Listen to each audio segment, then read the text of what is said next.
Yeah, hello everyone. Thanks for coming to this webinar. So in this talk, I'm going to present my research on protocols that connect blockchains with off-chain systems. Okay. So let's begin with some history. Okay. Blockchains was first introduced in Bitcoin by Satoshi Nakamoto, and shortly after the previous financial crisis. And in the first Bitcoin block, or the Genesis block, Satoshi embedded this pointer to a Times article on the second bailout for big banks. This pointer is interpreted as a timestamp, as well as a derisive comment on the financial instability of the existing monetary system. And under such motivations, Satoshi created Bitcoin, a decentralized currency, cryptocurrency, and the core of Bitcoin is this novel blockchain protocol that realizes a public ledger in a completely decentralized fashion. So how does a blockchain work? Blockchain realizes a very simple abstraction, a public append-only ledger. Under the hood, a blockchain is realized by a network of distributed nodes. Right? They run a fault-tolerant protocol to make sure they agree on the ledger of the content and make sure they kick out malicious players. But if all blockchains can give us is a ledger, then things will be much less interesting. But smart contracts take this one step forward. Right? Smart contracts are general purpose programs running on top of blockchains. Right? What makes smart contracts appealing is their strong security guarantees. Most importantly, integrity and availability. And simply put, integrity means that execution flow of a smart contract cannot be tampered with under certain security assumptions. And availability means it is very hard to stop a smart contract or censor access to a smart contract. So in summary, I would like to view blockchains as a general purpose architecture for decentralized computing. And people soon realized that the blockchain as a general purpose architecture for decentralized computing has far broader applications than just the cryptocurrencies, right? For example, the FinTech community, including banks and tech companies building financial solutions, they envision to revolutionize FinTech using blockchains, right? To make their existing businesses faster, cheaper, and more accountable, and to enable new types of transactions, such as micro payments. And of course, not just the finance. Proponents believed that the blockchain can solve all problems of humanity if the potential is fully unleashed. And to this end, and tens of billions of dollars have been invested to blockchain industry, and many such have been built. Right? I'd like to invite you to guess how many public blockchains there are. Right? I suggest you be very generous. So the answer is likely more than 900 blockchains, based on how many coins are there on coinmarketcap.com. So we spent all this effort building more than 900 blockchains, but last time I checked, the killer application in the wild is still tokens, such as CryptoKitties. Right? CryptoKitties, for example, is a token for virtual cats. Right? It is by far one of the most popular blockchain applications, to the extent that somebody spent $170,000 on a virtual cat. I mean, there's nothing wrong with CryptoKitties for what it is, but I think we can all agree that tokens, including CryptoKitties, exercise little of smart contracts potential, and it is far below what the blockchain has promised. So on the face of it, blockchains are powerful tools that could, for example, revolutionize the entire FinTech. But on the other hand, we seem to be stuck with simple applications like CryptoKitties. What is the gap? In my view, I believe part of the gap is in the deficiency of blockchains themselves, right? Blockchains do achieve appealing integrity, availability, and general purpose flexibility, but they also have fundamental limitations. The first, a blockchain is self-contained and it is isolated from the rest of the world. I will elaborate on this soon. And moreover, public availability is great, except it also means no privacy. And finally, blockchain has a significant performance overhead because of its decentralized nature. So can we overcome these limitations, right, to go from here to there? Okay? That's a grand goal that many of us have been chasing after. And our way to address these challenges is to rethink the stack of decentralized computation in terms of layers. Right? In my view, the foundation of the stack is the consensus layer provided by ledgers and the smart contract capabilities. I mean, lots of consensus protocols have been proposed here, and ledgers are made faster and faster, which is absolutely important. But from a functionality point of view, ledgers alone can only support simple abstractions, simple applications such as cryptocurrency and the CryptoKitties because of their inherent functional limitations we just mentioned. And most envisioned applications, however, will need more resources and functionality than just a ledger, including access to option data, access to privacy-preserving computation mechanism, and access to secret storage. Okay. So to fill the gap, in this talk, I'm going to describe a runtime layer that connects the blockchains to various off-chain resources and do that securely. Relatively little research attention has been paid to this runtime layer, which is what I'm going to talk about in this talk. In particular, I will focus on oracles and the secret storage, decentralized secret storage. And of course, here at IC3, we have a broad research spectrum that spans all three layers. Listed here are some other projects in which I'm involved. But for this talk, I'm going to focus on oracles and secret storage, right? So here's the roadmap for the talk. First, I will talk about oracles and how can they help importing off-chain data to blockchains. Then I will talk about how to store secrets on a blockchain using a new type of secret sharing protocol. Finally, I will talk about a piece of ongoing work that builds on top of the two.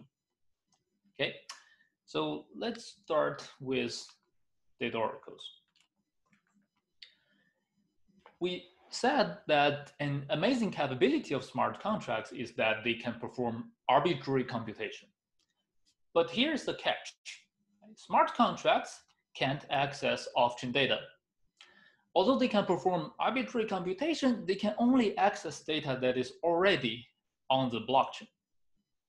I mean, this is not a problem if you just need to send virtual cats around, but it is hard to do anything more interesting. I mean, financial derivatives are popular examples. Shown here is a binary option, essentially a bet where Alice and Bob bet on the future price of Tesla, right, for example. You can easily see that in order for this to work and to end, it is essential for the smart contract to have access to authenticated stock prices. And not just the stock prices, right? Smart contract applications in general need a variety of real-world data.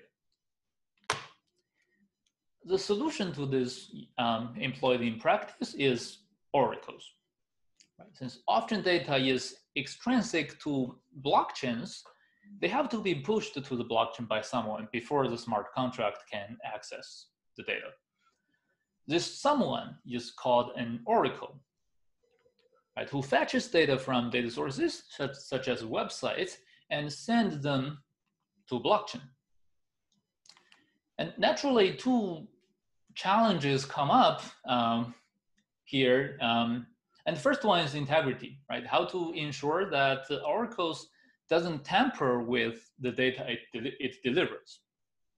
Integrity is crucial, but fortunately in practice, we can boost integrity by simply having multiple oracles, right? For instance, instead of relying on one oracle, the smart contract can query 3 of them and take a majority vote over the data they provide. If one is corrupted, you still get the correct answer. I mean, in practice, this is often not a bad option, but a harder problem, though, is privacy. As you can imagine, that smart contracts need public data such as stock prices, but it also needs data that is private to a particular user. For example, right, it may need to know to verify if a user is old enough to engage in a legally binding contract. And to do that, the smart contract needs to have access to authenticated date of birth of that particular user. And also, smart contract may need to verify whether she has enough money in order to participate in a token sale, or whether her flight was delayed or not, if we're talking about smart contract powered travel insurance, right? For each of these questions, there are authoritative data sources that can provide an answer. For example, with the age verification example, Social Security Agency websites or SSA displays one's date of birth after the user logs in. Right? And the data can't be modified by users, at least not easily. So SSA could be a pretty convincing source for people's date of birth. But the challenge here is the oracle doesn't have access to said data because they are behind passwords. So how can Alice prove to the oracle that her age is over 18 according to a piece of data on SSA website that the oracle cannot access is the challenge here.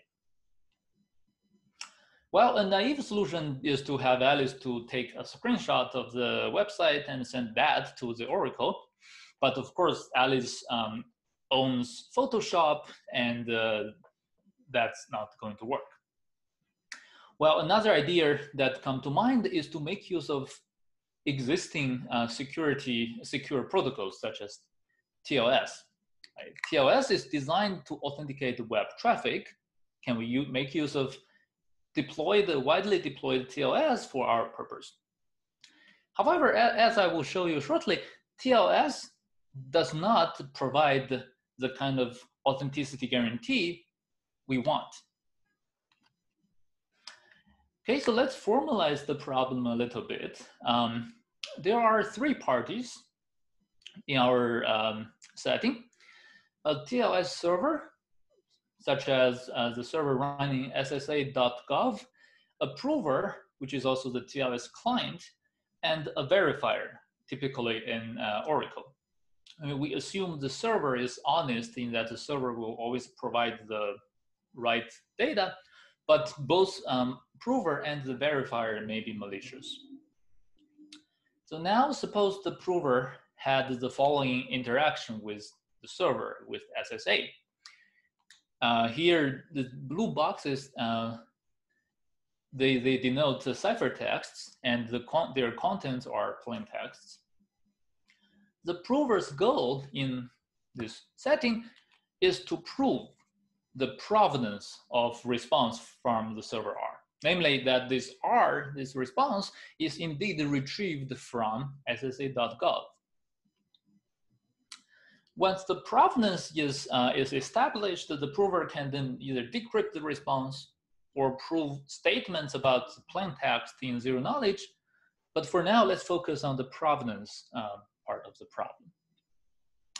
Why is proving provenance like non-trivial? Because TLS does not sign the data, right? TLS alone doesn't prove provenance because there's no signature attached to R. And specifically, TLS has two phases. First, shared session keys are established in a handshake process. Let's assume session keys are consist of MAC key and encryption key for now. After the handshake, after the keys have been shared between the prover and the server, then messages are encrypted and MAC'd using the symmetric shared session key.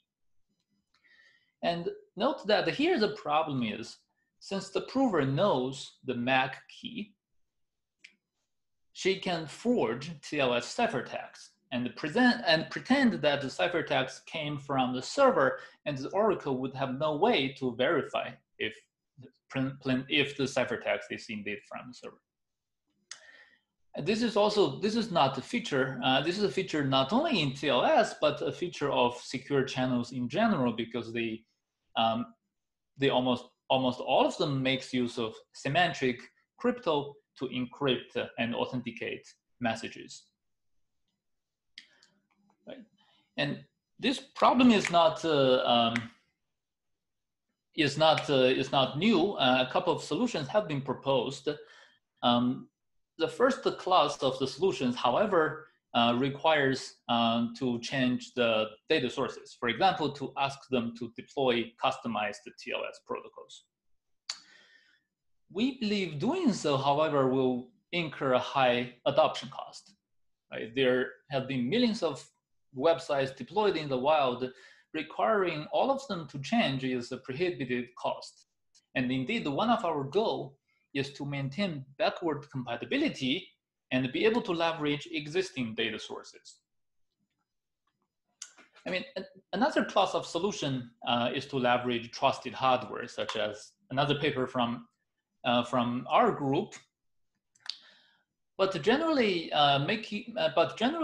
using trusted hardware introduces extra trust in the security of trusted hardware, and also trusted hardware is not always available. It's only available in certain models of Intel CPU, and to make use of it, you have to apply. For example, with Intel SGX, you have to go through a licensing process with Intel and etc. to set it up correctly. So all in all, trusted hardware may not always be available. So that's another limitation. To address these challenges, we introduce the DECO protocol. DECO is a protocol that facilitates privacy-preserving proofs about TLS to oracles, and therefore to smart contracts. DECO has several appealing features. Right? It doesn't require trusted hardware, therefore it doesn't have the drawbacks of trusted hardware. It doesn't require any server-side modification. Right? It is completely transparent to servers, and therefore it is compatible with existing HTTPS-enabled servers. And it works with more than TLS versions, both 1.2 and 1.3. Although the implementation for different versions are different. So in DECO, the way to prevent session forgery, as I just mentioned, is to hide the MAC key from the prover, right, until she commits to the ciphertext. This is achieved by what we call a three-party handshake. Right. At the end of the three-party handshake, the TLS client and the server, they share the same encryption key just as before, but the MAC key is now secret shared between the prover and the verifier. Okay, and moreover, three-party handshake is designed to be completely compatible with the server. And again, this is our goal, to be completely compatible with existing servers, so that from the server's point of view, this handshake is the same as a standard TLS handshake. And the trick to achieve all of this efficiently is to perform a customized two-party computation between the prover and the verifier. I won't go into details here, but I'm happy to answer questions later on. For now, I will present to you why three-party handshake gets us what we want and give you an overview of the rest of DECO protocol. Right, DECO has three phases. First, session keys, special formed session keys are generated in three-party handshake.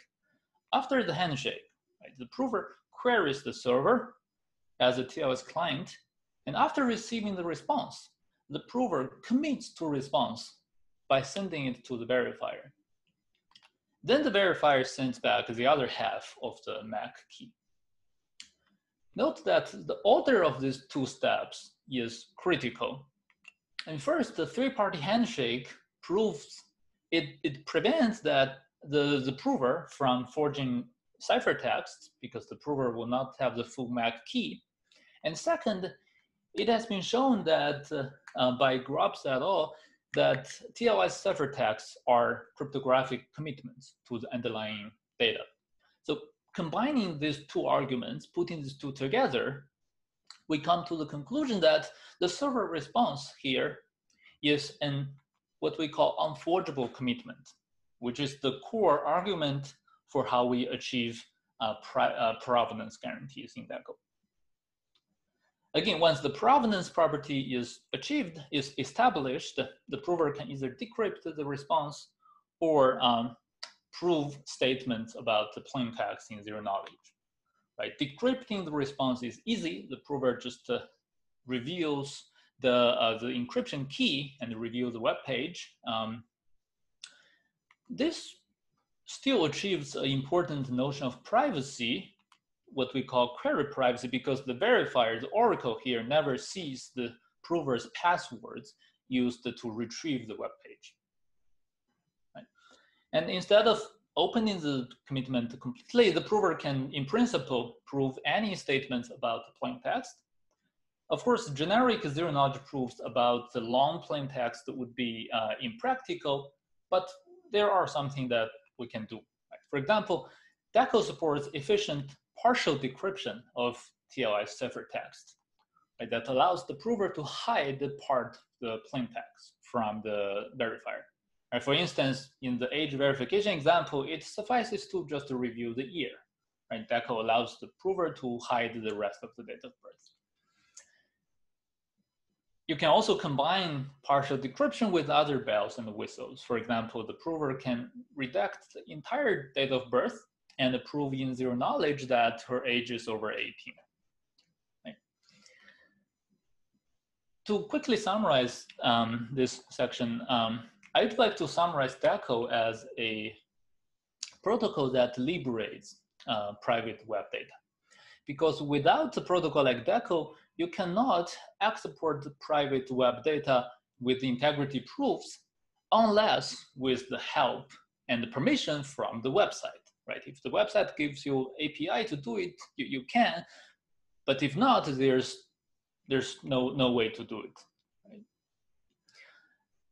Right? Yeah, so DECO allows users to export their private web data with integrity proofs as well as flexible privacy control.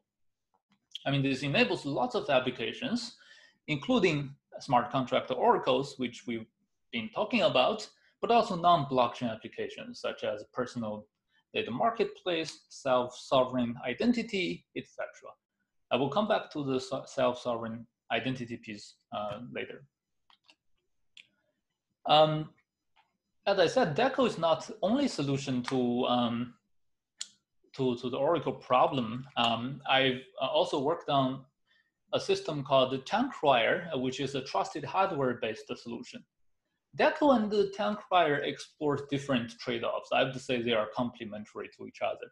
Tancrier makes use of powerful tools, therefore achieving good performance and flexibility, but the privacy relies on that of trusted hardware, that's the obvious assumption you have to make when you use trusted hardware.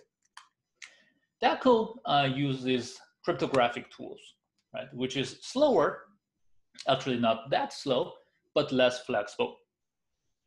However, the upside is DECO achieves full privacy of users' secret. Okay, so far I've presented Oracle protocols that connect the smart contracts to off-chain data sources. And DECO and Towncrier can also provide the privacy guarantees by allowing users to only put necessary data on the blockchain, right? For example, if you prove age is over 18, you can do it with just one bit of information on the blockchain and without putting the entire date of birth on the blockchain.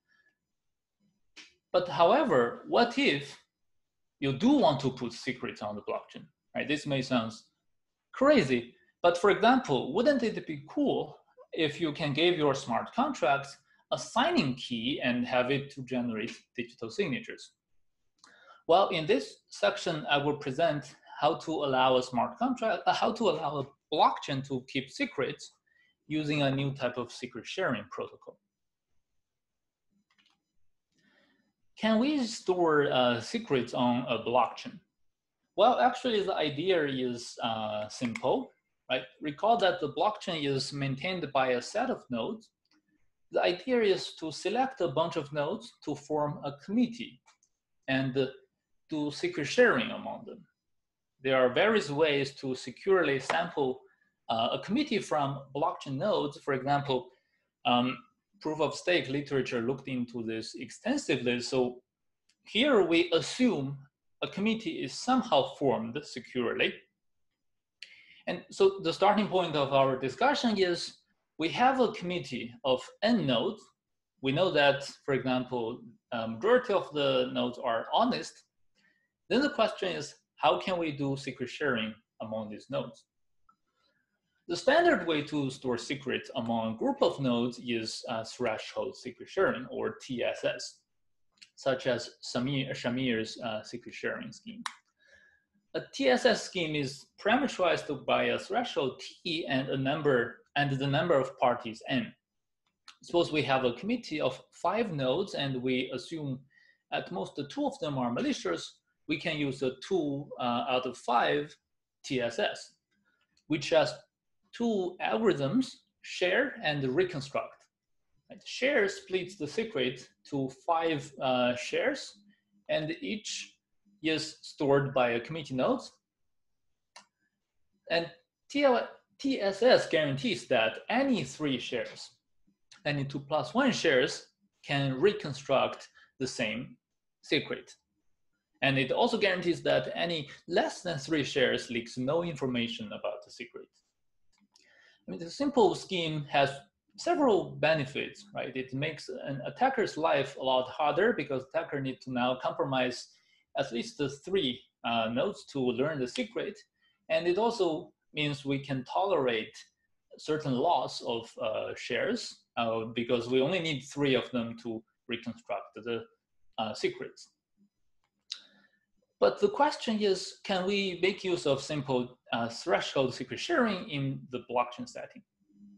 Well, the answer is no. There are several challenges that simple threshold secret sharing doesn't address. The most prominent one is node churn. Right? In a decentralized system like blockchains, nodes may leave and join the system freely. Right? This chart, for example, shows the change of nodes, change of number of nodes in Ethereum. Right? You can see that churn rate is quite significant, and the system is in constant flux, even in the span of 24 hours. So what's the takeaway? Well, the takeaway is churn is a fact, right? There's not much we can do to reduce churn, so we must accommodate node churn. We must allow the nodes to leave the system and leave and join the committee, right? So let's again formalize the problem a little bit. From time to time, we will have a committee rotation between the old committee and new committee, where the old committee now need to leave the system, and before they leave, we need to have a way for the old committee to hand off the secret to the new committee. And here, a little bit of clarification, we would like to, for example, to encourage the old committee to stay as long as they can, but when they have to leave, they will execute this handoff protocol to leave gracefully. So this handoff protocol is between the old committee and the new committee. And note that two committees can be completely disjoint. So what makes the handoff protocol tricky is a stronger adversarial model that we are dealing with here. Recall that we assume the attacker controls T nodes in the old committee, here T equals 2, and by the same token, the attacker controls another T in the new committee. You can see that when two committees coexist, the attacker controls 2 T nodes during the handoff protocol, right? This means that the most naive handoff strategy fails demonstrably. What would be the most naive strategy? Well, the most naive strategy is to directly hand off shares to the corresponding parties in the new committee. Let's assume the two committees are of the same size. This fails demonstrably because the 2 shares are leaked from the old committee, the other 2 are leaked from the new committee, and in total, the adversary learns 4 shares, which means that the adversary learns the secret because we are using a 3, with this adversary only need 3 shares to learn the secret. Formally, node churn leads to a stronger adversarial model. And in the threshold simple TSS setting as we started with, the assumption is that we have a static adversary. The adversary controls T nodes, and that's it. The adversary controls T static nodes throughout the entire life of the secret. In Hertzberg et al., a stronger adversarial model called the mobile adversary was introduced, where the adversary can control T nodes in every epoch. Right? When the time enters a new epoch, the adversary can first release the nodes it compromised in previous epoch and compromise another set of T nodes. So this allows the adversary to compromise all of the nodes eventually, but therefore it is a stronger adversarial model, but at any time, the adversary can only compromise up to T nodes. So what we are dealing here is an even stronger adversary. We call it a mobile adversary with dynamic committees. The adversary is allowed to compromise T nodes in every epoch, and because we are dealing with dynamic committee, during the handoff, the adversary actually compromised 2 T nodes during the epoch boundary. Okay, so that is why we are dealing with the stronger adversary here, and that means the most naive thing isn't secure. But why is this no big deal, right? We can design less naive protocols.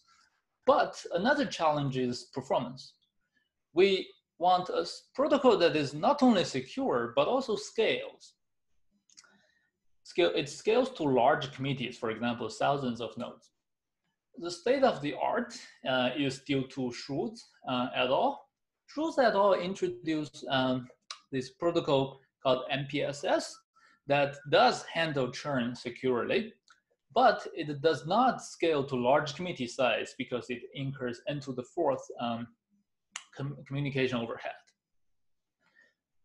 I will show you what the concrete performance comparison in the next slide. This is where our CHURP protocol comes into play. CHURP handles churn very efficiently. CHURP stands for Churn Robust Proactive Secret Sharing. It handles churn very efficiently, right? Both asymptotically and concretely.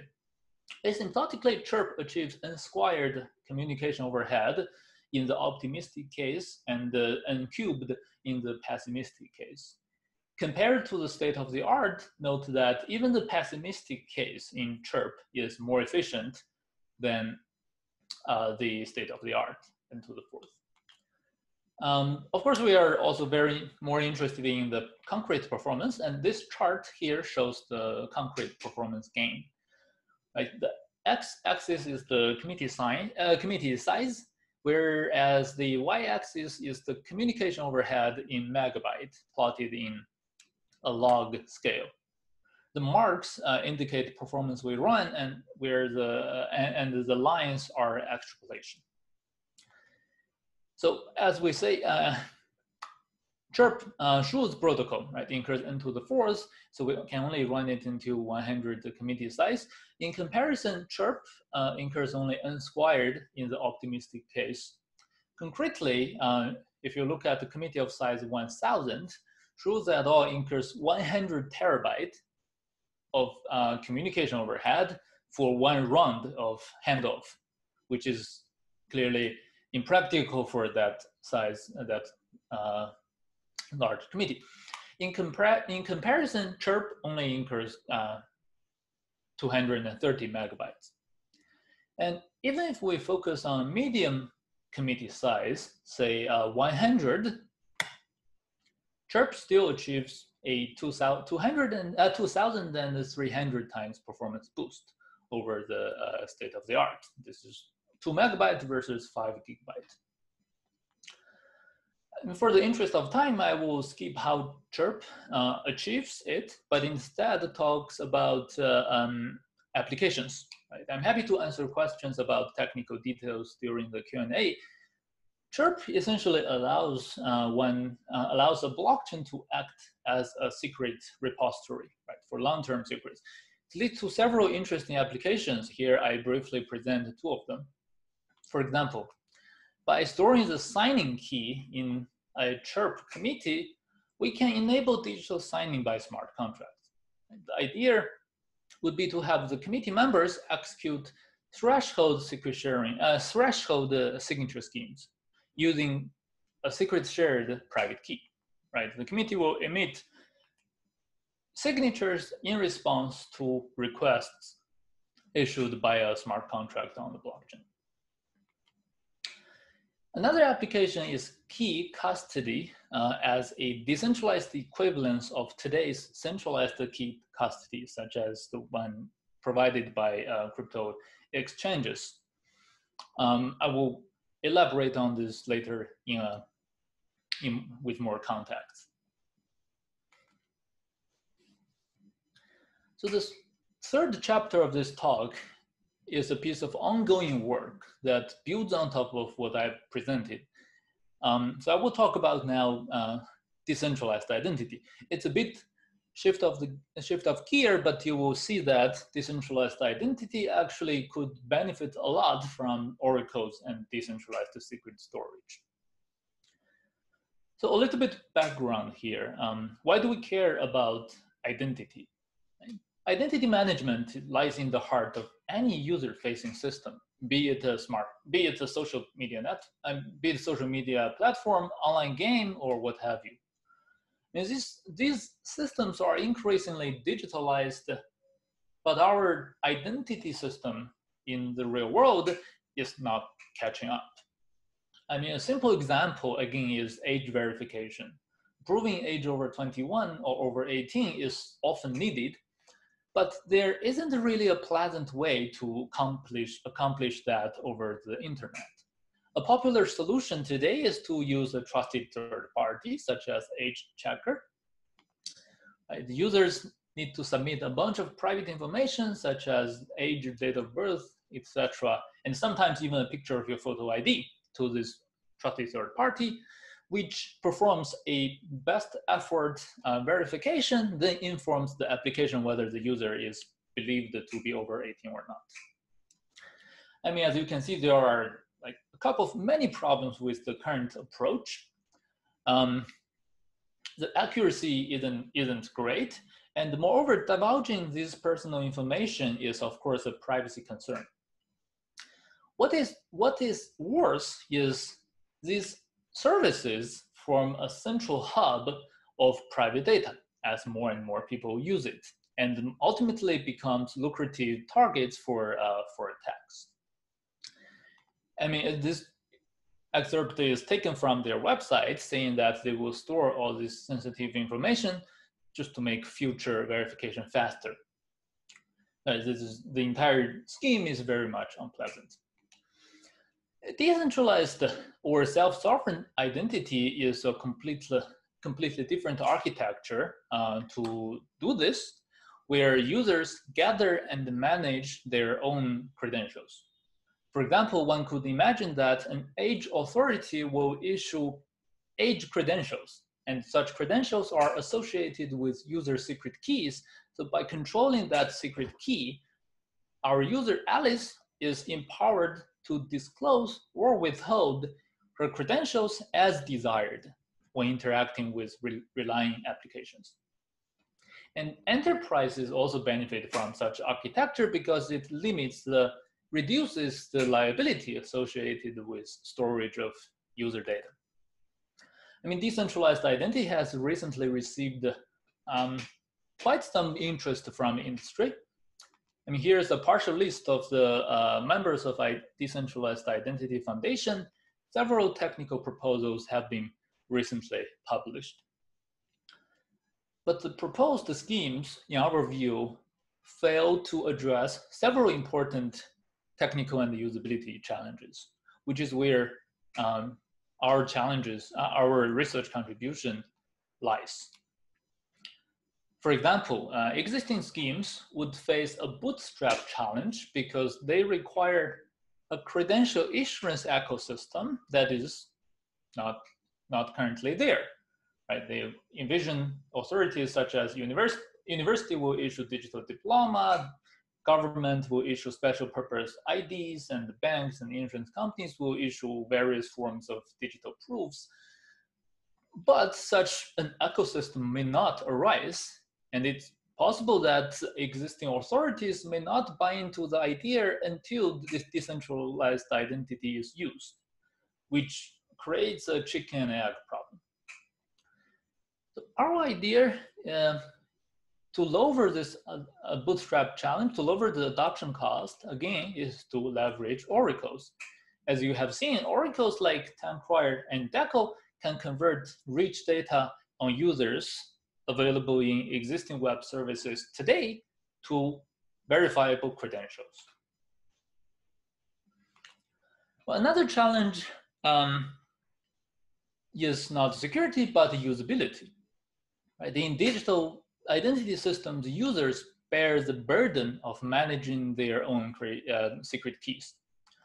This is the entire whole point, because if it's not your key, it's not your identity. But key management is notoriously hard, even for experts. I mean, a common key management failure is key loss, right? An estimated 25% of all Bitcoin in the world have vanished due to lost keys for various reasons. So users do lose their valuable keys. So users could escrow their private keys with a centralized service, but that would then effectively re-centralize identity management, which kind of defeats the purpose.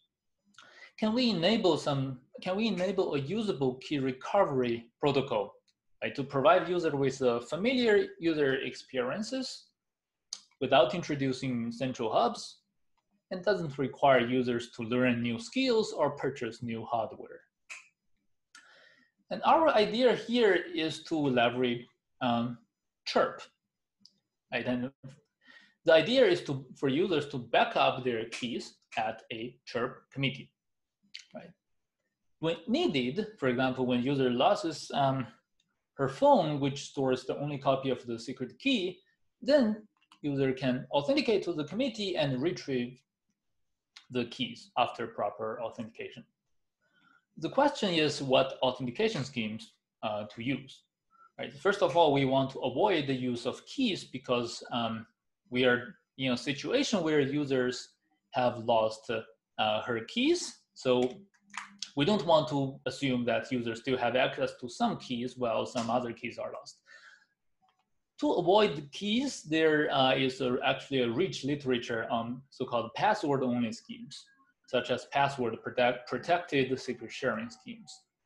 However, such schemes do not allow recovery. Because if user forgets the password, she will lose access to the secret permanently, which is against our goal here. So our idea is to leverage existing web services such as Google and Microsoft as authentication providers. Right? Here's the strongman protocol. First, when Alice stores her key with the committee, she specifies an access control policy. For example, this key is owned by alice@gmail.com. And to retrieve the key, Alice authenticates to the committee as the owner of alice@gmail.com. And if authentication success, Alice retrieves the key. I mean, this authentication can be done using either existing OAuth protocols or using an Oracle, right? This simple scheme actually is quite nice because users are already familiar with the existing security and recovery mechanisms provided by Google. They don't need to remember or learn anything more. But this simple approach is also has a downside. Namely, it leaks real-world identities to the committee, right? And of course, the solution is to force users to use one-time email addresses. But again, here we are trying to provide a better user experience, so that is not an acceptable solution. To overcome that limitation, we leverage the fact that the committee can hold secrets. Right? The idea would be the committee first generates a secret shared PRF key, pseudo-random function key. When user backs up, instead of specifying her email address in plain text, she evaluates a distributed PRF with the committee to compute a blinded version of her account name. And to retrieve the key, the user proves account ownership, but only anonymously. Essentially, this is to prove in zero knowledge that I own an account such that the PRF evaluation on my account name leads to the blinded account name known to the committee. And after a successful proof, users can retrieve the key. Now, this proof, authentication proof, cannot be done with the existing OAuth protocols because OAuth doesn't have such level of flexibility, but instead, you can still use an oracle such as DECO or time crier to accomplish the goal. Right, so this work is still in progress. I've only shown part of the picture here. There are a couple of other interesting challenges that I don't have a chance to get into, and our paper will be released soon. To summarize the talk, blockchains are gaining traction and acceptance, not just for cryptocurrencies, but increasingly as a general purpose architecture for distributed computing. But like we have seen in the case of decentralized identity, although ledgers are a powerful enabling factor, building realistically deployable and usable applications remains challenging, because many of them require more resources and functionality than what the ledger can provide. So again, this talk describes a runtime layer that connects the blockchains to off-chain resources as a general way to complement blockchain functionality and enable connected, privacy-preserving, and performant applications. With that, I'd like to conclude the talk and thank you for listening, and I'm happy to take questions.